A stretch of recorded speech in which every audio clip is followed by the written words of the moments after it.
Gynaecomastia பற்றி முக்கியமாக உங்களுக்கு என்ன தெரியணும் அப்படின்னா, ஸோ இந்த advancement, what are the advancement, ஒரு மார்பகம் ரொம்ப பெருசாக இருக்கும்போது, அதாவது அந்த பெருசாக பெருசாக ஸ்கின்னும் ஸ்ட்ரெச் ஆகும். டிஷ்யூ எக்ஸ்பேண்டர் எஃபெக்ட் மாதிரி இருக்கும். அந்த மாதிரி பெருசாகும்போது ஒவ்வொருத்தவங்க வந்து 120 கிலோ 150 கிலோ இருப்பாங்க. அதுக்கப்புறம் அவங்க வந்து டயட் எக்ஸசைஸ் எல்லாம் பண்ணி சம்டைம்ஸ் வேறு even after bariatric surgery normal வெயிட்டுக்கு வந்துடுவாங்க. வந்த பிறகு என்ன ஆகும்னா, அந்த எக்ஸ்ட்ரா ஸ்ட்ரெச்சான ஸ்கின் கம்ப்ளீட்டாக சுருங்குறதுக்கு எல்லா டைமும் வாய்ப்பு கிடையாது. ஸோ என்னாகும், மார்பக டிஷ்யூவை எடுத்ததுக்கப்புறமும் கருவளையம் தொங்கலாம்.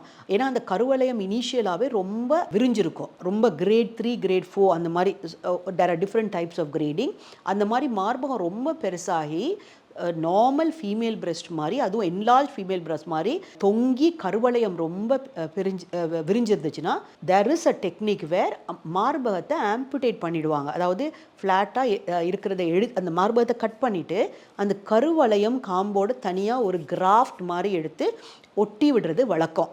அந்த மாதிரி வைக்கும்போது it's call free amputation with free nibble craft. இது ஒரு டெக்னிக். பட் அந்த டெக்னிக் பண்ணும்போது உங்களுக்கு மார்பகத்தில் எந்த ஒரு உணர்ச்சியோ சென்சேஷனோ இருக்காது. செஸ்டில் மார்பகத்தோட கீழே பார்டரில் ஸ்ட்ரெயிட்டாக ஒரு ஸ்கார் இருக்கும்.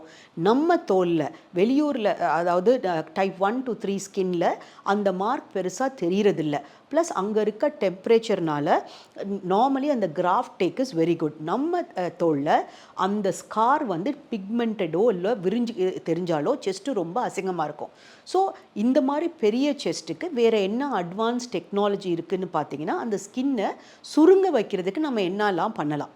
ஸோ அதுக்கு தான் நம்ம வந்து இப்போ லேட்டஸ்ட்டாக you can use ultrasound and you can use radio frequency to Titan the skin.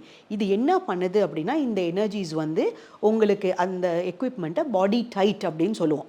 அது வந்து ரேடியோ ஃப்ரீக்வன்சி வந்து நம்ம ஸ்கின்னுக்கு அந்த லைப்போசக்ஷன் பண்ணுற அதே துவாரத்தில் இந்த பாடி டைட் அப்படிங்கிற அந்த ப்ரோபை உள்ளே செலுத்தி, அது இந்த டிப்லேருந்து ரேடியோ ஃப்ரீக்வன்சி எனர்ஜி வந்து டிஷ்யூவில் போய் அது சர்டன் டெம்பரேச்சரில் வைக்கும்போது அங்கே ஃபேட்டை மெல்ட் பண்ணுது. அதே நேரத்தில் அந்த ஹீட் வந்து உள்ளே இருக்க டிஷ்யூவை சுருக்குது. இப்போ நம்ம வந்து ரொம்ப ஹாட் வாட்டர் ஆர் நீங்கள் ஹீட் வந்து நம்ம தோலில் பட்டால் வெளித்தோல் எப்படி சுருங்குது, அதே மாதிரி உள்தோலை சுருக்குது.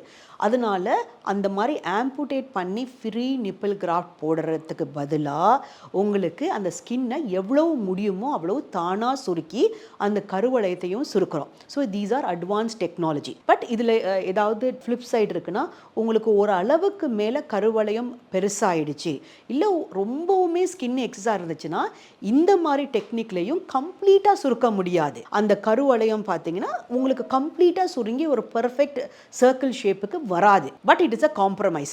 நீங்கள் வந்து உங்களுக்கு ஒரு round circle risk of graft being lost, அதோட ப்ளஸ் ஒரு ஹாரிசான்டல் லைன் அது இருக்கிறது ஓகேயா, இல்லை உங்களுக்கு ஃபுல்லாக ஸ்கின் சுருங்கி சம்டைம் ரேராக அந்த கருவளையம் ரொம்ப பெருசாக இருந்தால் பர்ஃபெக்ட் ரவுண்டாக சுருங்காமல் கொஞ்சம் உங்களுக்கு அந்த ஏசிமெட்ரி, மைல்டு ஏசிமெட்ரி இருக்கிறதுக்கு வாய்ப்பு இருக்குது. இது ரெண்டுலேயும் எது பெட்டர் அப்படிங்கிறத இவாலுவேட் பண்ணி தான் you choose the procedure. So this is all about gynaecomastia. So if you have any further doubts, உங்களுக்கு கைனகோமாஸ்டியா ரிலேட்டடாக வேறு எந்த டவுட் இருந்தாலும் நீங்கள் கீழே கமெண்ட்ஸில் நீங்கள் கேள்வி கேட்கலாம். நாங்கள் அடுத்த வீடியோ பண்ணும்போது or I will answer your questions, or you can leave your name and phone number also. எங்கள் டீம்லேருந்து உங்களுக்கு கால் பண்ணி உங்களுக்கு பர்சனலாக உங்களுடைய டவுட்ஸை நாங்கள் கிளாரிஃபை பண்ணுறோம்.